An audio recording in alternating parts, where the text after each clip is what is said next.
Hello friends, and welcome back to the channel. It is officially fall, at least the leaves are falling, so I guess it's time to snuggle up and figure out what we're going to do for the rest of this year. So with Halloween just a few days away, I figured there was no better time than to take a look back at some of the costumes from my past. It's worth noting that my grandma loved putting me in a costume or like a getup or any kind of Olin Mills Glamour Studios type of setup, so some of these aren't costumes, they're just hilarious, so I had to share. This is one Halloween that I was allegedly a mannequin. I didn't really see the vision, but I still won some sort of award or contest. I believe this was kindergarten and I was dressed like a bunny. Now it's kind of giving Playboy bunny, but that's a question for my grandma. Rest in peace. Speaking of grandma, here's me as an old lady, and I've been selling this look ever since. Another day, another showgirl costume.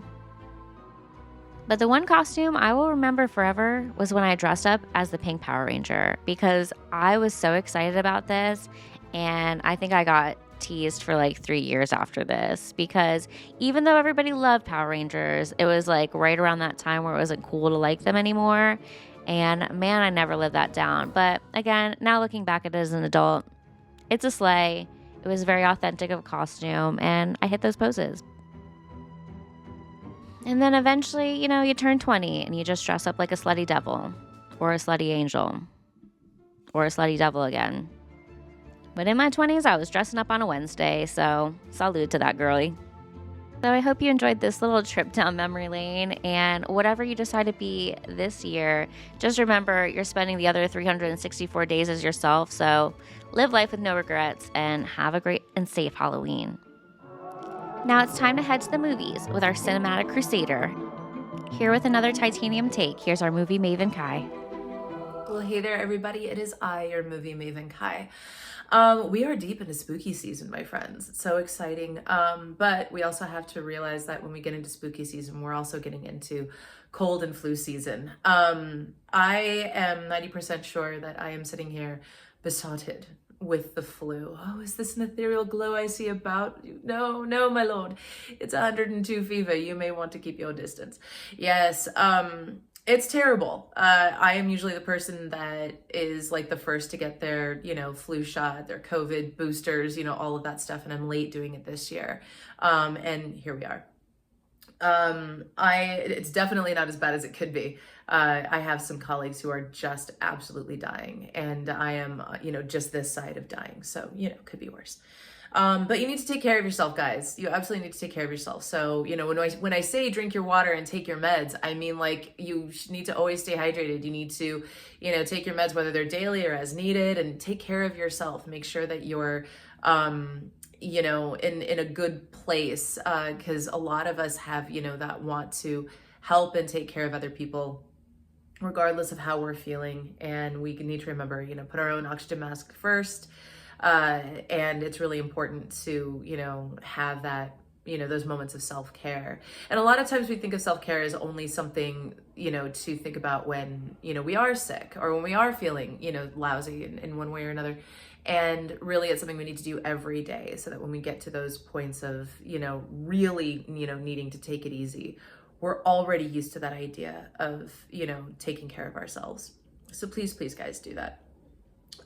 When I was a kid, I had a VHS tape that was just labeled Halloween stuff. And I watched it, pretty regularly, but when I was sick, that was like my go-to. And so I wanted to share with you some of the things that made me feel better, as we are such a group of nostalgic, people as millennials, especially. The things that, we found peace and comfort in came from the 70s and 80s. So I had this like 6-hour long tape, and the very first thing on it was Halloween is Grinch Night. You can find this on YouTube in like pieces. I haven't looked for it in a bit. I don't think you can find it in its entirety, but it's absolutely fantastic. If you like the Grinch, it is the Grinch as Grinchy as he should be. It's so great. It's a celebration of the Grinch rather than talking about, his, sad beginnings or his, hate of Christmas, which I also very much identify with. But it is a celebration of the Grinch, and it's so great. If you have the opportunity and the means with which to find it, please do, and link me if it's a really good transfer. There was also a show on there called Which Witch is Which. There was a animated Fox and Bear team called Rusty and Buttons back in the day, and they did, you know, Thanksgiving and Christmas and Valentine's Day, and I remember their Halloween special, and I wasn't a huge fan of it. This was definitely one of those things where my mom was like, oh, she's really into Halloween, I'm just gonna, you know, record whatever's on. And it wasn't my favorite. I remember fast forwarding through it a lot. And so like that part of the tape was always like a little, you know, ick. But I did watch it from time to time. It's okay.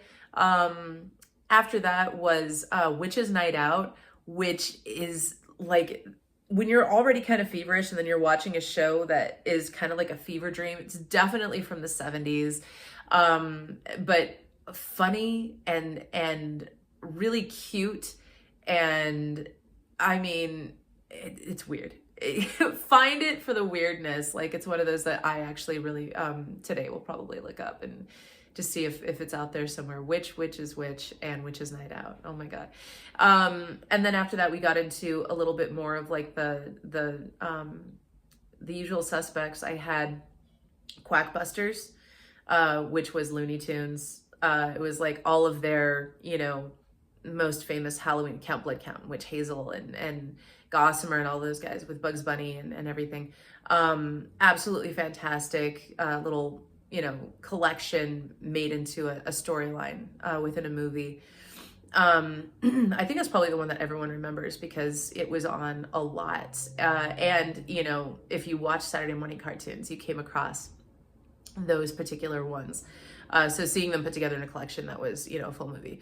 I loved that. I thought that was a really, you know, cool idea. And then Garfield's Halloween Adventure, where he dresses up like a pirate with Odie and they go off trick-or-treating and have to fight ghost pirates. The 80s were a weird time, guys.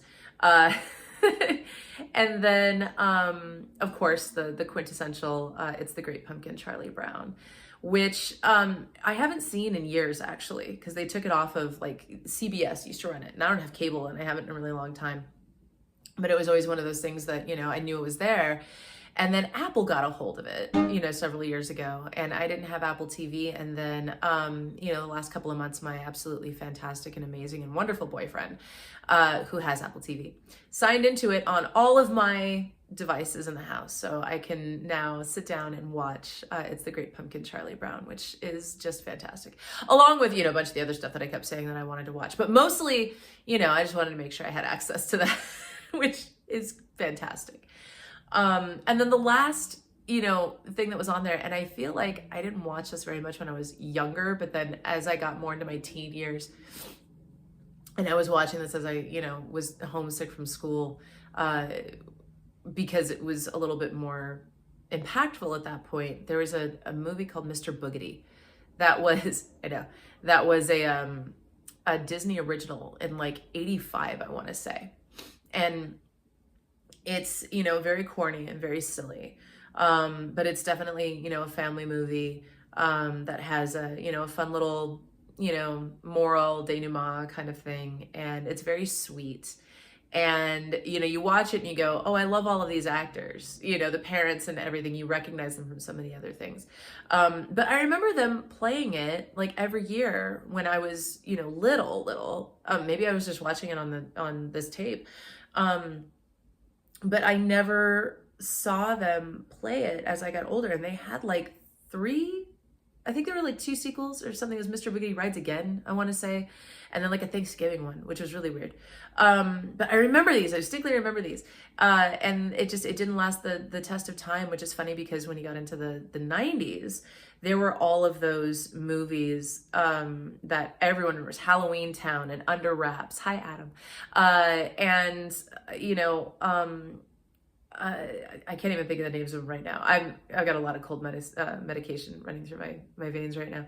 But those are the ones that people like really, you know, grasped onto, and they were, you know, so important. And I wish that, you know, we could go back and see all those other originals. You know, they have the collections where you can watch like all the Treehouse of Horror. You can watch all of the, you know, the Halloween episodes from these shows that have been on for, decades. And they have, Halloween, and there's a scary section on Prime, and, all of these. But you don't get, those originals, or those cutesy little Halloween ones like Garfield and Quackbusters and things, included in a lot of those collections. And I wish they would, because you think about it, especially with things like Rusty and Buttons, like nobody remembers them. It can't be expensive. And there's a lot of us that, we were spooky kids that grew up to have spooky families, and, we're, kind of raising spooky kids for better or for worse. And it's a really, it's a fun thing to be able to share with them. Like, these are the things that we enjoyed when we were kids, and whether it's, Care Bears or witches and great pumpkins. It would be like such a fun thing. It can't be expensive. A lot of these things like Peanuts, I understand. The Looney Tunes, yeah, totally, I get it. But those little off in the distance sort of Halloween specials, it would just be fun to be able to revisit all of that stuff and share it with our kids. So if you're listening or you have connections, please, bring that up. Guys, again, get your shots. Take your meds. I take vitamin C daily for, a bright and clear complexion, but it also really helps with the fact that I work with kids who are coughing and sneezing in my face constantly throughout the day, so it really is inevitable that we're going to get sick. And when you do, take the time to take care of yourself, and make sure that you remind the people around you to also care for themselves, because that nice little bubble that we used to talk about, where you have, those few people that you think that those are the only people that you affect because, they're the ones who you're in contact with. It radiates so much. And we need to make sure that we're doing everything that we can to keep everybody safe and healthy, throughout the end of the year. It's good karma. Wash your hands. Oh my God, please wash your hands. Wash your hands. Remind other people to wash their hands. Teach your kids how to wash their hands appropriately. Teach them to teach their friends to wash their hands appropriately. Most of, my kids, they will look at their friends if they don't wash their hands and just go, ew. And that little bit of judgment, it's healthy judgment. That is healthy judgment. Teach your kids and your friends and your parents healthy judgment. While drinking your water and taking your meds. Guys, take care of yourselves. We love you so much. Enjoy your Halloween time while we have it. There's only a couple weeks left. And we will see you again. Take care.